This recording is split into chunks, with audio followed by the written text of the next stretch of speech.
Welcome back to a Tripp Scott webcast. I'm Ed Pozzuoli, CEO of Tripp Scott, and today we're talking to Dr. Ben Carson. Many of you may know his remarkable story, rising from the inner city of Detroit to be a world-renowned pediatric neurosurgeon, to running for the presidency of the United States, and then becoming the director or the secretary of HUD on behalf of Donald Trump and on the Trump cabinet the first time around. Dr. Carson, welcome. Thank you. I'm delighted to be with you. You know, many people don't know too much of your background, just the overview, but give us a little sense about, you know, your life experience, about where you started and how you got to where we are today. Well, you know, it's an American story. The American dream was fully realized. You know, my parents got divorced when I was 8 years old. My mother discovered that her husband was a bigamist.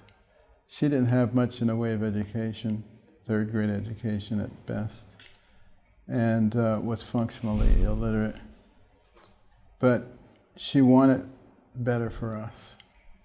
And, you know, we lived in poverty, one place to another, mostly in Detroit, partly in Boston. But I was a terrible student. And people didn't see much of a future for me.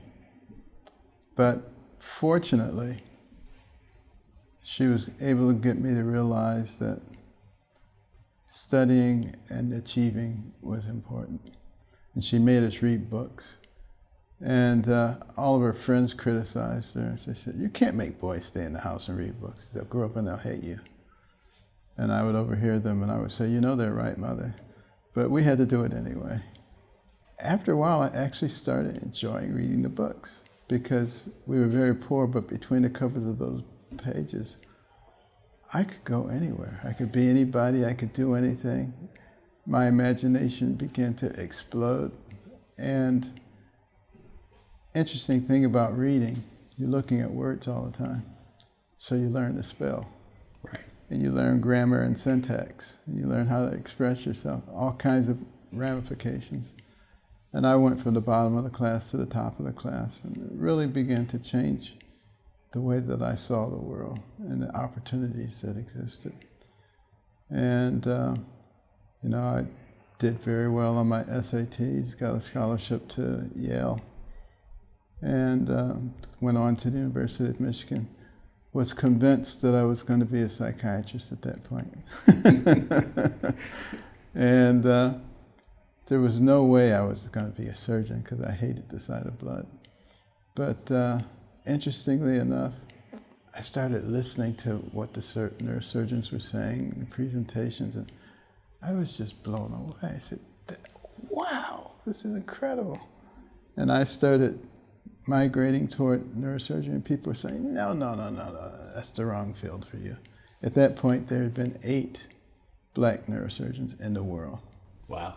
But, you know, the good Lord does not dispense talent based on race. And I just took to neurosurgery like a duck takes to water. And later on, I started honing in on pediatric neurosurgery, because there were so many things that you could do with a pediatric brain that you can't do with an adult brain because of plasticity. Right. All the neurons haven't decided what they want to do when they grow up yet. You can retrain them. And so you can do more radical things. And to see them blossom and to have a good life, to see people's lives extended, all these kinds of things were just incredible for me. That's amazing. And none of the books that you read, I'm sure you could have imagined, even in the imagination of a young man reading, could have imagined how far you've come. You know, I expected to do okay, and to have a nice office and be able to have a beautiful home in the suburbs and have a nice life. I never expected my life to go the way that it did. It was incredible. So never underestimate the love and determination of a mother. Absolutely. Right. And I'll tell you, she did eventually teach herself to read. She got her GED. She went on to college. And in 1994, she got an honorary doctorate degree, so she was Dr. Carson too. That's awesome. That's an awesome story. But you went from the operating room in pediatric neurosurgery all the way to the president's cabinet. Describe a little bit about that transition, because it's totally different disciplines, if you want to call it that. It is very different. And, you know, I had no intention of getting into the political arena.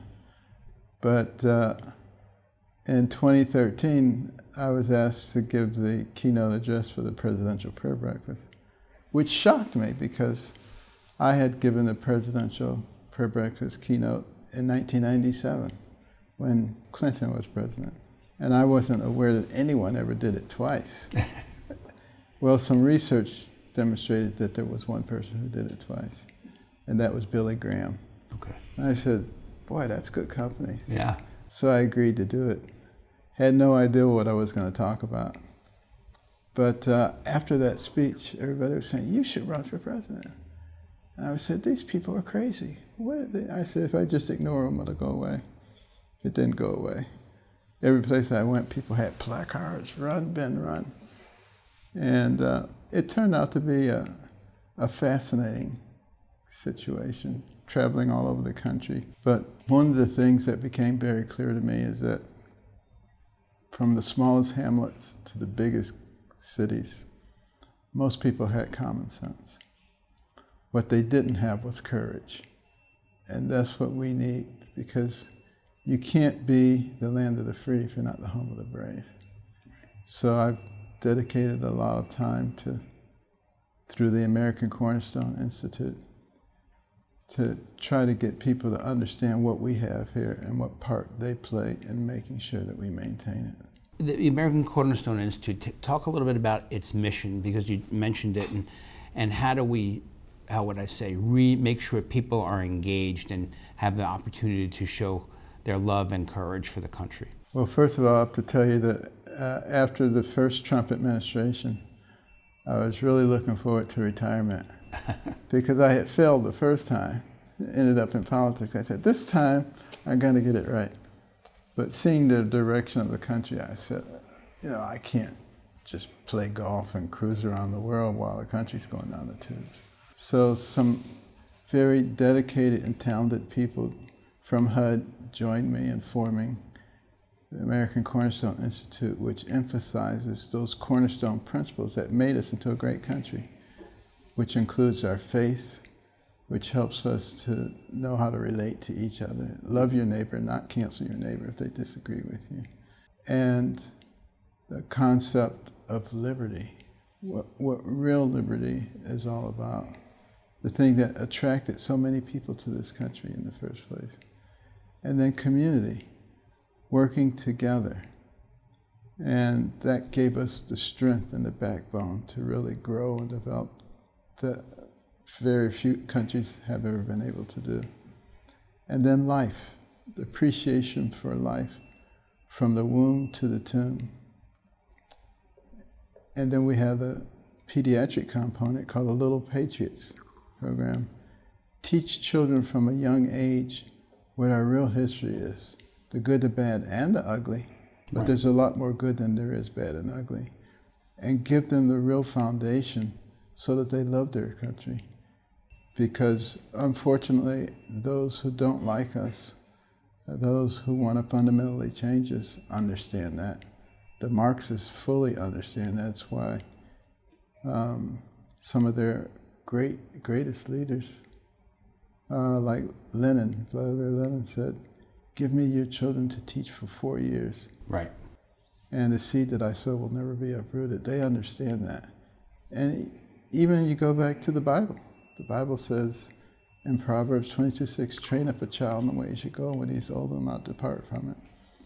So we have grasped that concept and know that if our country is to remain successful and to advance, we cannot just leave the children to social media. So your professional career, in essence, hasn't changed. Pediatric neurosurgery to impacting students' minds through ideas and American Cornerstone. Exactly. I mean, you can go right here in the city, you can find parts of the city where kids are in single-parent homes, facing very difficult economic challenges. And if we don't find ways to get to those kids, their chances of success are very limited. And I take it that part of the program is also supporting parents in making school choice or educational choices for their children. Absolutely. That's a critical thing for us. And I'm glad more people are starting to recognize it and talk about it now, because we've seen the indoctrination and we've seen the results of it. Recently, we've seen the results in college campuses, right, like Columbia. This stuff didn't just spontaneously pop up. Right. These people were victims of propaganda at an early age. Talk to me a little bit about your experience in the Trump cabinet, and people are interested in some of those interactions. I mean, being such a solid background in faith and liberty, and how did the interaction inside the cabinet with the president in the first term, I know we've had an opportunity to have, as an example, Mark Meadows in, right, and some of the other cabinet members in before, and share a story or two with us about that interaction inside the Trump cabinet during that time. Well, I think Trump learned a lot in that first session, because many of the people who were in his cabinet he didn't really know, and they had been recommended to him. That's not the case with the cabinet today. These are people that he knows well. Right. But I had a very good working relationship with him, because philosophically he and I are peas in a pod. We have very different personalities, though. Yes, yes, yes. But he was very, very easy to talk to, took suggestions well, and he's a very nice person. People don't think that because of the way he's portrayed, but if he's not being attacked, you'll very seldom find somebody as nice and pleasant as he is. I remember walking around with him at Mar-a-Lago one time, and he was showing me some different things, and we ran across a group of workers, about 15 or so of them, and he took time out to just talk with them, talk what a good job they were doing. And then he pulled out a big wad of $50 bills and gave one to each one of them, said, "Go buy your wife something nice." That's nice. That's a great story. That's the kind of person he is. So in talking about policy, your transition from neurosurgery to policy making, when you were at HUD, you dealt with home ownership and some of those affordability questions, which are now in the news today. How do we get to that? How do we get to the nub of that? Fort Lauderdale, South Florida, has experienced a tremendous amount of growth, and right, one of the issues that we have experienced is the affordability question, particularly in housing. How do we get to that policy? Well, first of all, we have to recognize that there is an affordability problem. A lot of people will say, "Well, it was like that when I was growing up too." It wasn't. I remember the first house that I bought. I was 33. It cost $126,000. That same house today, $606,000. Right. Salaries haven't gone up commensurate with that. So you see the position it puts a young person in. So we need to recognize that the problem does exist. And obviously, we have to have more housing, more choices for housing, more different ways to pay for the housing, and really concentrate on those. And I think the current administration knows that, and they're working on that. We have a lot of land, and we have a lot of resources, and we have to find some better ways to be able to use it. And then also, people need to recognize that part of the acute affordability problem came as a result of, letting 15, 20 million people into the country. Yeah. And the demands for that. They need a place to live too. Right. So when we start acting in a logical way, I think we'll solve that problem. Let me switch gears. What are your thoughts on the Make America Healthy Again policy or attempts by Robert Kennedy and the president as well? What are your thoughts on some of those, on those policy decisions? Well, it's very timely, because over the last 5 years or so, our life expectancy has been going in the wrong direction, particularly vis-a-vis other industrialized nations. Right. And if you go to Europe, you'll find that they have prohibitions to using all of these food additives, artificial sweetening, artificial flavor, artificial this, that, and the other. We, on the other hand, have leached all the nutrition-filled things and substituted it for convenience. And that's what's happening to us. And we're not taking advantage of whole foods. And we're hyper-processing everything, not getting fresh fruits and vegetables out to the kids. And it's having a deleterious effect. Secretary Rollins and myself, a couple of weeks ago, we were in Pennsylvania at a school filling lunch orders for the kids. And I was so happy to see so many of them wanted broccoli. I don't know if it was just because we were there, but we were also making sure that they had whole milk. So many of them had never had whole milk before. And it's really a matter of reorienting and teaching from an early age how to eat. It will make an enormous impact on the health of our people. So, given the fact that where you've come from, your experiences, it's clear to me that you're very much an optimist. So there's a loaded question, but it's really the last one to come in closed.